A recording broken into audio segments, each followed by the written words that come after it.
அந்த அயோத்தி ராமர் கோயில் அப்படின்னு சொல்லும் போதே நமக்கு தெரியும், மக்களுடைய பக்தியை மத நம்பிக்கையை பயன்படுத்தி அரசியலாக அறுவடை செய்வதற்கு அவர்கள் போட்ட மிகப்பெரிய பொலிட்டிக்கல் ப்ராஜெக்ட். ஒன்றிய அரசாங்கம் அல்லது உத்தரப்பிரதேசத்துல ஆளக்கூடிய யோகி ஆதித்யநாத் அரசாங்கம் எவ்வளவு மறைப்பதற்கு முயற்சி செய்தாலும் வேற வழி இல்லாம அயோத்தியா ராமர் கோயில்ல நடந்த நன்கொடைகள், நகைகள், திருட்டு போனது பற்றிய அந்த விவரங்கள் கொஞ்சம் கொஞ்சமாக வெளிவந்து கொண்டு இருக்கிறது. சிசிடிவி கேமராவை ஆஃப் பண்ணி வச்சிடுறது, அல்லது ஒருத்தர் திருடும் போது இன்னொருத்தர் அவர் என்ன செய்கிறார் என்பது கேமராவுக்கு தெரியாமல் மறைத்து நிற்பது, பிளாக் பண்ணி நிற்பது, இப்படி பல தில்லுமுல்லுகள் நடந்திருக்கு. நடுநிலைமை, நியாயம் அப்படிங்கிற வார்த்தைகளுக்கெல்லாம் மோடியினுடைய டிக்ஷனரியில இடமே கிடையாது. இந்த ராமர் கோயில் க்ஷேத்திர அறக்கட்டளை அந்த ட்ரஸ்ட்ல அரசாங்கத்தினுடைய பிரதிநிதியாக இருந்தவர் இப்போது தேர்தல் ஆணையத்தினுடைய தலைமை தேர்தல்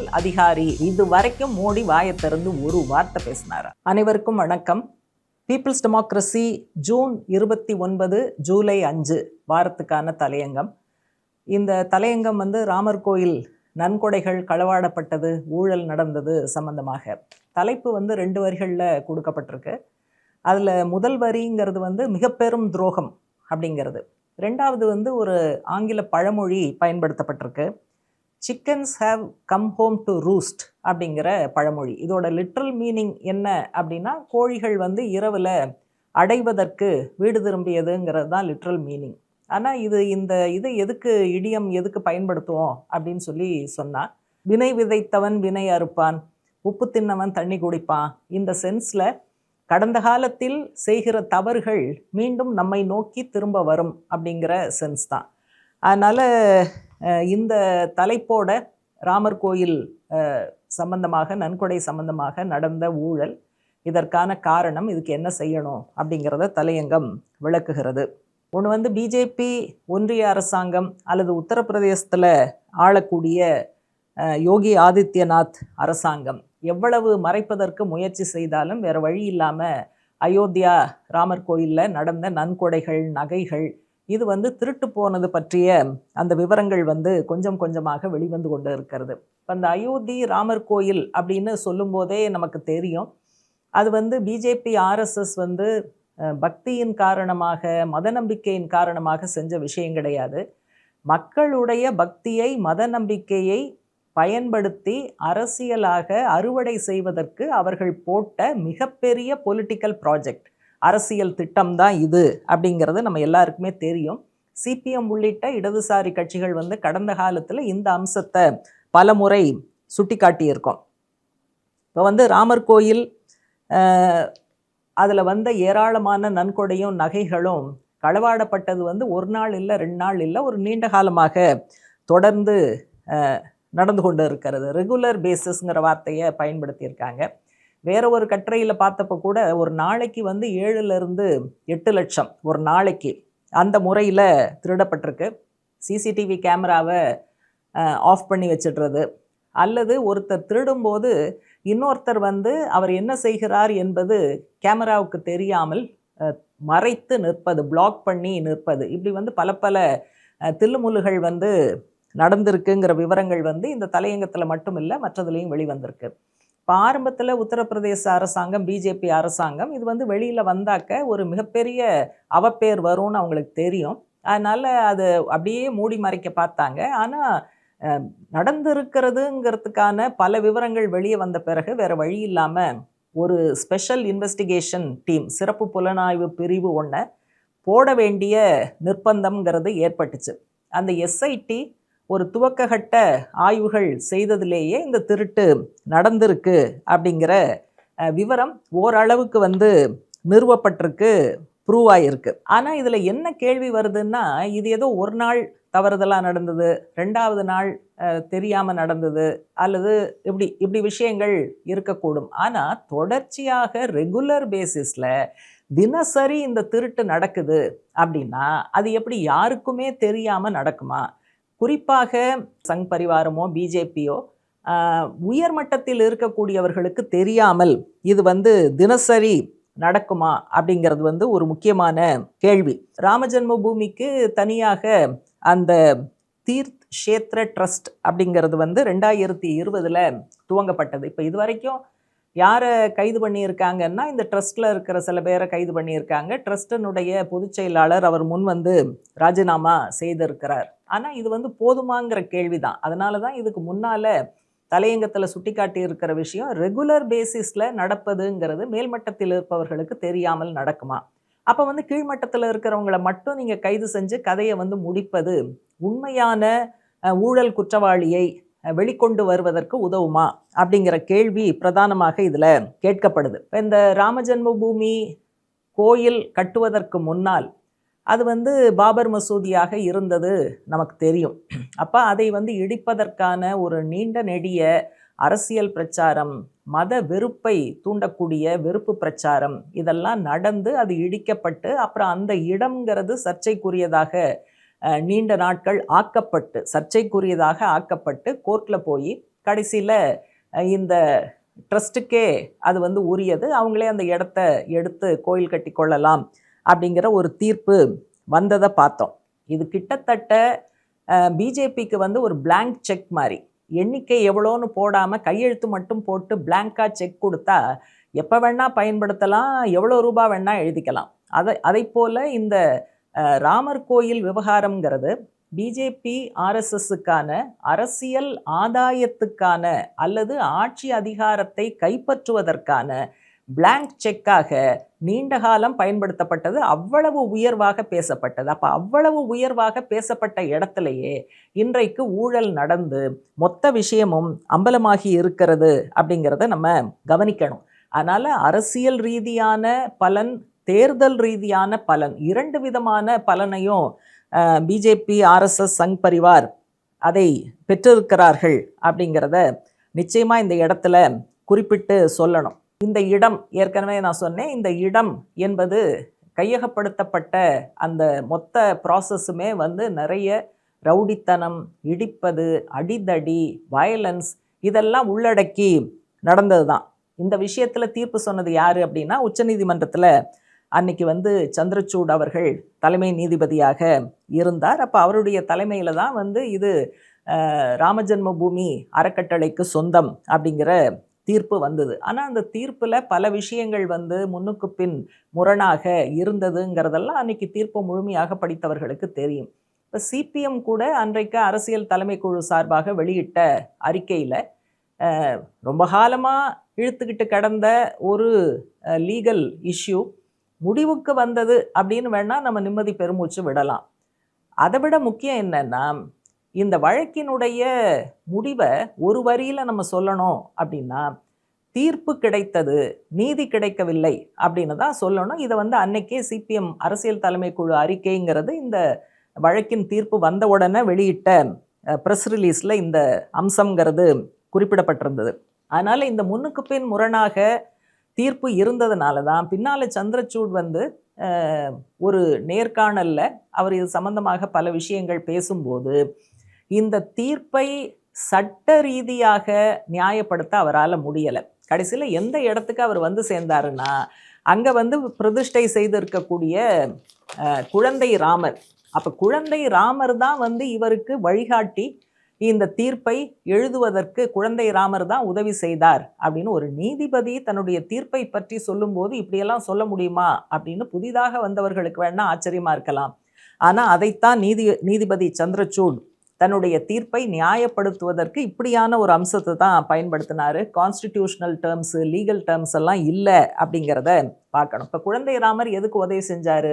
அந்த இடத்துல இருந்த பழமையான மசூதியை இடித்து வேண்டலிசம் செய்தவர்கள், ரவுடித்தனம் செய்தவர்கள், அவங்க கையிலேயே அந்த இடத்த திருப்பி கொடுக்குமாறு குழந்தை ராமரா சொன்னார் அப்படிங்கிற கேள்வியை நம்ம அன்றைக்கி கேட்டோம். ஆனால் சந்திரசூட் அவர்களிடமிருந்து பதில் இல்லை. அந்த நேரத்திலேயே வந்து இந்த இடம் அவங்களுக்கு தான் சொல்லிட்டு இது சம்பந்தமாக ஒரு ட்ரஸ்ட்டு ஏற்பாடு பண்ணிக்கங்க, அந்த ட்ரஸ்ட்டு வந்து ஏற்பாடு அமைப்பதற்கு அரசாங்கம் முயற்சி பண்ணணும். ஆனால் அமைக்கப்பட்ட பிறகு அந்த அறக்கட்டளை தான் வந்து சுயேட்சையாக சுதந்திரமாக ராமர் கோயில் பராமரிப்பு, வரவு செலவு எல்லாம் அவங்க தான் பார்க்கணும் அப்படின்னு அன்றைக்கு உச்சநீதிமன்றம் தீர்ப்பு சொன்னாங்க. ஆனால் பிரச்சனை என்னன்னா, மோடியினுடைய ஆட்சியில் சுதந்திரம்னு எங்கேயாவது இருக்கா? சுயேச்சைன்னு ஏதாவது இருக்குமா? நடுநிலைமை, நியாயம் அப்படிங்கிற வார்த்தைகளுக்கெல்லாம் மோடியினுடைய டிக்ஷனரியில் இடமே கிடையாது. அதனால் இந்த ட்ரஸ்ட் அமைக்கப்பட்டாலும் மொத்த விஷயமும் மோடியினுடைய அரசாங்கம் அல்லது ஆர்எஸ்எஸ் பின்னால் இருந்து இயக்கி கொண்டு இருந்தார்கள், செயல்படுத்தி கொண்டு இருந்தார்கள் அப்படிங்கிறது தான் உண்மை. இப்போ இந்த ட்ரஸ்ட்டு உருவான போது அரசனுடைய பிரதிநிதியாக யாரை போட்டாங்க? மோடி அரசாங்கத்தினுடைய பிரதிநிதியாக அந்த ட்ரஸ்ட்டில் யாரை போட்டாங்க அப்படின்னு சொன்னால் ஞானேஷ்குமார். ஞானேஷ்குமார் தான் இப்போ தேர்தல் ஆணையத்தினுடைய சீஃப் எலெக்ஷன் கமிஷனர், அவர் தலைமை தேர்தல் ஆணையர். இப்போ இந்த தேர்தல் ஆணையம் பிஜேபி அரசுக்கு சாய்மானமாக செயல்படுகிறதுன்னு இப்போ குற்றச்சாட்டு வந்துக்கிட்டே இருக்கு. அப்போ இந்த கனெக்ஷன் இப்போ நம்ம புரிஞ்சுக்கணும். இந்த ராமர் கோயில் க்ஷேத்திர அறக்கட்டளை அந்த ட்ரஸ்டில் அரசாங்கத்தினுடைய பிரதிநிதியாக இருந்தவர் இப்போது தேர்தல் ஆணையத்தினுடைய தலைமை தேர்தல் அதிகாரி அப்படின்னு சொல்லும்போது இந்த மத நம்பிக்கை அரசியல் இந்த கனெக்ஷனை நம்மால் நன்றாக புரிந்து கொள்ள முடியும் அப்படிங்கிறது தலையங்கத்தில் சுட்டிக்காட்டி இருக்கக்கூடிய மிக முக்கியமான விஷயம். அதே போல் மோடி இதில் அஸ்திவாரம் போடும்போதும் சரி, பின்னால் கோவில் கட்டி முடித்து அந்த ராமர் சிலையை வைத்து பிரதிஷ்டை செய்யக்கூடிய அந்த நிகழ்ச்சி வரைக்கும் முழுக்க முழுக்க மோடியினுடைய ரோல் எவ்வளோ தூரம் இருந்ததுங்கிறத தெரியும். அந்த நிகழ்ச்சியில் நடந்த ஒட்டுமொத்த மந்திர உச்சாடனத்திலிருந்து எல்லா விஷயங்களையும் அவர் தான் முன்ன நின்னார். அப்போ மோடிங்கிற ஒரு நபர் மத சடங்குகளுக்கும் தலைமை, அதே போல் அரசியல் அதிகாரத்திற்கும் தலைமை. அப்போ பிஜேபி ஆர்எஸ்எஸ் மக்களுடைய மத நம்பிக்கையை தவறாக பயன்படுத்தி குறுகிய அரசியலுக்கு பயன்படுத்துகிறார்கள்னு நம்ம சொல்லக்கூடிய குற்றச்சாட்டு எந்த புள்ளியில் சந்திக்கிறது என்பதை தலையங்கம் இந்த அம்சத்தின் மூலமாக முழுமையாக விளக்குகிறது. இப்போ இவ்வளோ தூரம் அவங்க பேசி பேசி பேசி பேசி அரசியலுக்காக பயன்படுத்தின இந்த ராமர் கோயிலில் இன்றைக்கு இவ்வளவு பெரிய ஊழல் நடந்திருக்கு. இது வரைக்கும் மோடி வாயை திறந்து ஒரு வார்த்தை பேசினாரா? சரி, பேசலை. அவருடைய எக்ஸ் தளத்தில் இப்படியெல்லாம் சாமி சம்மந்தப்பட்ட விஷயத்தில் நடப்பது கவலைக்குரியது அப்படிங்கிற வார்த்தையாவது பயன்படுத்தினாரா? அது எப்படி இவ்வளோ பெரிய விஷயம் நடந்திருக்கு, ஒரு ஒன்றுமில்லாத விஷயத்துக்கெல்லாம் ஓடி ஓடி பேசுகிற பதில் சொல்லுகிற எக்ஸ் தளத்தை பயன்படுத்துகிற நம்முடைய பிரதமர் இந்த விஷயத்தில் வாயே திறக்கலைன்னா இது தற்செயலானதல்ல. இந்த மௌனத்தின் பின்னால் கூட அரசியல் இருக்கிறது அப்படிங்கிறத கவலையோடு நம்ம பார்க்க வேண்டியிருக்கு. அதே போல் இந்த மொத்த விஷயத்தில் இந்த திருட்டு அதை கண்டுக்காமல் விட்டது, இந்த மாதிரி விஷயங்களை பார்க்கும்போது இது ஆர்எஸ்எஸ் பிஜேபிக்கு இருக்கக்கூடிய இயல்பு. அவங்க இயல்பு என்ன? பதில் சொல்லும் பொறுப்பே அவங்களுக்கு கிடையாது. அக்கௌண்டபிலிட்டிங்கிறது அறவே கிடையாது. அதே போல் வெளிப்படைத்தன்மை, டிரான்ஸ்பரன்சிங்கிறதும் அறவே கிடையாது. இப்போ அக்கௌண்டபிலிட்டியும் இல்லை, டிரான்ஸ்பரன்சியும் இல்லைங்கிறது தான் அவர்களுடைய இயல்பு. ராமர் கோயில் விவகாரத்திலையும் அந்த கணக்கு வழக்கிலையும் அதே டிரான்ஸ்பரன்சி வேண்டியதில்லை, அக்கௌண்டபிலிட்டி வேண்டியதில்லை அப்படிங்கிற அந்த லைனில் தான் அதை கொண்டு போயிருக்காங்க அப்படிங்கிறதையும் தலையங்கம் சுட்டி காட்டுது. இங்கே இவ்வளோ பெரிய விஷயம். வேற ஒரு கட்டுரையில் படித்தேன், எவ்வளவோ 400 கோடி ரூபாய் கடந்த 4 வருஷத்தில் அவங்க அந்த க்ஷேத்திர ட்ரஸ்ட் வரிகட்டி இருக்குன்னு சொல்கிறாங்க. அப்படின்னா வருமானம் எந்த அளவுக்கு வந்திருக்கும்? அப்போ இவ்வளோ பெரிய வருமானம் குவிகிற இடத்துல ஒரு மானிட்டரிங் சிஸ்டம் முறையாக இருக்காதா? விஜிலன்ஸ் சிஸ்டம் முறையாக இருக்காதா? அது எப்படி இப்படி பணம் கொட்டுற இடத்துல இதை கண்காணிப்பதற்கான மெக்கானிசம் ஒழுங்காக இல்லை அப்படிங்கிற ஒரு பதில் இன்றைக்கி அரசாங்கத்தால் சொல்லப்பட்டா அதை நம்ம எப்படி ஏற்றுக்க முடியும்? அதை யாரை ஏமாற்றுவதற்கு அவர்கள் சொல்லுகிறார்கள்? மக்கள் என்ன அவ்வளவு ஏமாளிகளா? எதிர்க்கட்சிகள் என்ன ஏமாளிகளா? இந்த கேள்விங்கிறத நிச்சயமாக ஒவ்வொருத்தரும் கேட்க வேண்டிய அவசியம் இருக்குது. அதனால் ஏற்கனவே சொன்னதை போல் இது வெளியில் வர விடாமல் மூடி மறைக்க பார்த்தாங்க. வேறு வழி இல்லாமல் இப்போ எஸ்ஐடியை அவங்க போட்டிருக்காங்க. நிச்சயமாக எஸ்ஐடி இதை முழுமையாக முறையாக விசாரிக்குமாங்கிற கேள்வி இருக்குது.